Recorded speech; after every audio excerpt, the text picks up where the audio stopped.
Welcome back to Houston Life. For 35 years, the Linda Lorelle Scholarship Fund has been helping college-bound students with financial assistance, support, and guidance, all to improve the trajectory of their lives and impact future generations. And the woman behind it all, former KPRC2 anchor Linda Lorelle, joins us now with more on this impact. 35 years. Congratulations, Linda. Thank you, Derek. We were chatting during the break. To date, nearly $5 million distributed. Yeah. That's a lot of money to nearly 400 students. Yeah. Why did you decide all those years ago to start this? Because when I was here anchoring the news at KPRC, I had this incredible platform, and it was an opportunity to use that to try to give back to this community that so completely and totally embraced my husband and me when we came here. And I grew up with a family that always gave back when I was growing up in Chicago, so I watched my parents do it. And I always knew that when and if I got into a position where I could do something, that I would.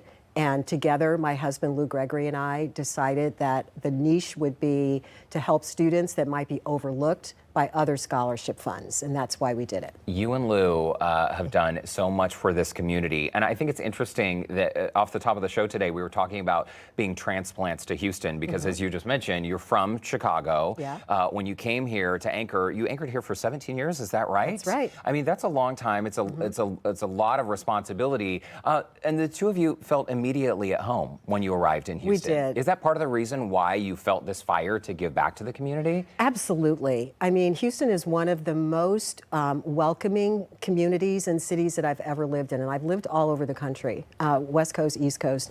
This is my first time living in the South.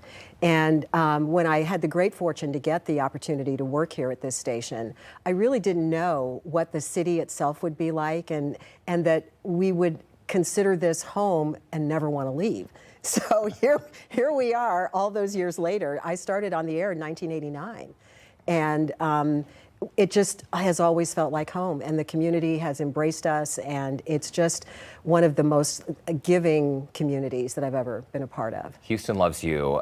You mentioned that these scholarship recipients, these are students who, in your words, would often be overlooked. Yes. What do you mean by that, and how do you reach students who might not otherwise be able to go to college? That's such a great question. So what I mean by that is we can't choose the circumstances that we're born into. Life happens. You know, you might be born into a family that has had a lot of challenges.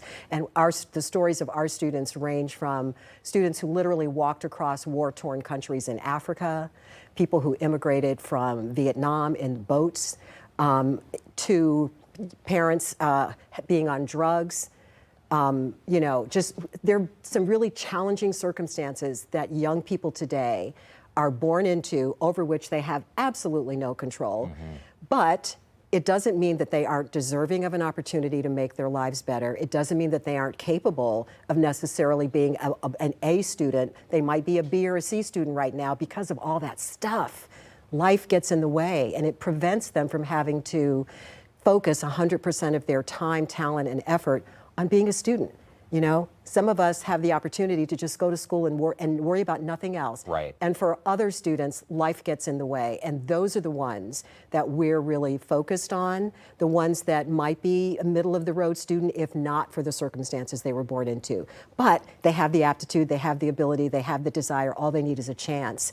And somebody to tell them that it's okay for you to dream beyond the circumstances that you can see in your life right now. It's such an important point, because without question, there are some young people who, as you said, can just focus on school. It's like their life is set up for them and then they go to college, but that's not the reality for so many young people. Exactly. Let's talk about a formerly 13-year-old young person named Eric. Yes, Eric Pena. Who has grown up. This is Eric right next to you. Yes, that was Eric at 13 years old in the early days of the Scholarship Fund when we were called the Linda Lorelle Tennis Classic. And there he is a few years ago at one of our big galas. I think that was the 25th anniversary gala. You see there Chuck Norris and Gina Norris along with Eric. And Eric is now the treasurer of the Linda Lorelle Scholarship Fund. And he got his scholarship when he was 13 years old. That I mean, really it's crazy, right? It's incredible. And also one of the recipients, Denise Middleton, yes, on your competing station, Look at Fox that. 26. There she is. That was the year that Denise won her scholarship, and now she's a news anchor at Fox 26. Incredible. And Crazy. I'm sure it's very heartwarming to see recipients looking up to you, wanting to follow in your footsteps. Were you surprised that this really grew into what it has become? Totally. I still can't believe I'm sitting here almost 35 years later and this is still happening. A couple of years ago, when we did our legacy gala, we did sort of a ceremonial handoff to the next generation and our daughter. So Lindsay, several years ago, said to me something about, just in passing, well, Mom, you know, someday when I take over the scholarship fund, and I went, whoa, back up. What did you just say? And she said, well, certainly you didn't think that that I would let something you and Daddy spent your whole lives building just wash away. So eventually I'm going to take it over. So she's not in a position to do it all by herself right now, but she's on the board. And then we've got these former scholars who have come back, and a few more are about to come back and join the board. And we are transitioning them so that they can then take the reins, and you know, I can just let it go. That is really beautiful. That's the plan. It was so much fun looking through all of these photos of scholarship recipients from over the years. You with your tennis like headband on, and you did so much. The hairstyles through the years, right? It's always been on point for you, Miss Linda Lorelle. Hey, quickly, because we're getting close to being out of time, you have some pretty incredible chairs for your gala this year. Who's chairing the gala, and can people buy tickets and go and support? Absolutely. Well, the one and only Cambrell Marshall, my very, very dear friend, whom I love beyond words, is one of our co-chairs, along with Edna Meyer Nelson.